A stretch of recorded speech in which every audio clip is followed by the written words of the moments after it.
Guess करा आज मी काय बनवणार आहे. काय बनवणार आहे बरं? बनवून दाखव ना.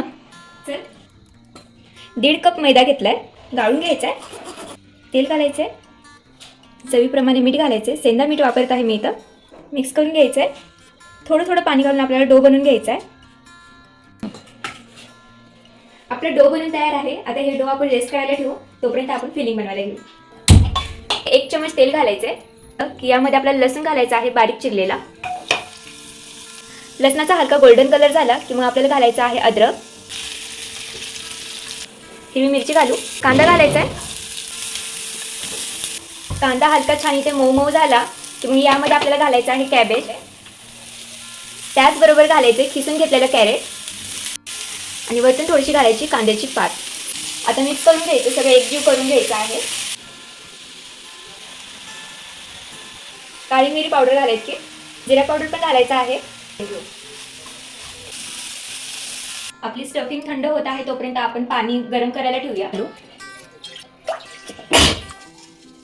माझ्याकडे स्टीमर नव्हतं म्हणून मी इथे आयडिया लावली थोडीशी. कढईमध्ये पाणी गरम करायला ठेवलंय आणि इथे माझ्याकडे अशा प्रकारे एक चाळणी आहे. तर या चाळणीला मी तेल लावून घेतले जेणेकरून मोमोज खाली चिटकणार नाही.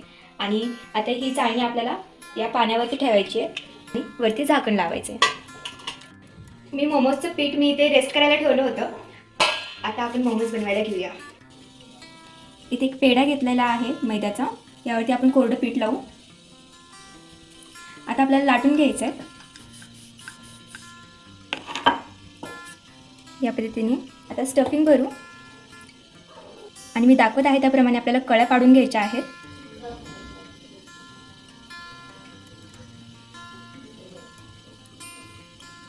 ही जी एक साईड आहे ही आपल्याला अशीच सोडायची आहे. असं आपल्याला दाबून घ्यायचं आहे. अशाच पद्धतीने आपण सगळे मोमोज बनवून घेऊ.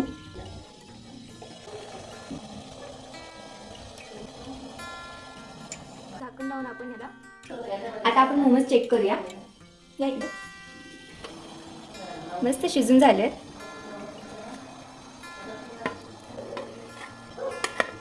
इथे मस्त असे मी मोमोज बनवून तयार केलेले आहेत. आता मी तुम्हाला टेस्ट करून सांगते कसे झाले.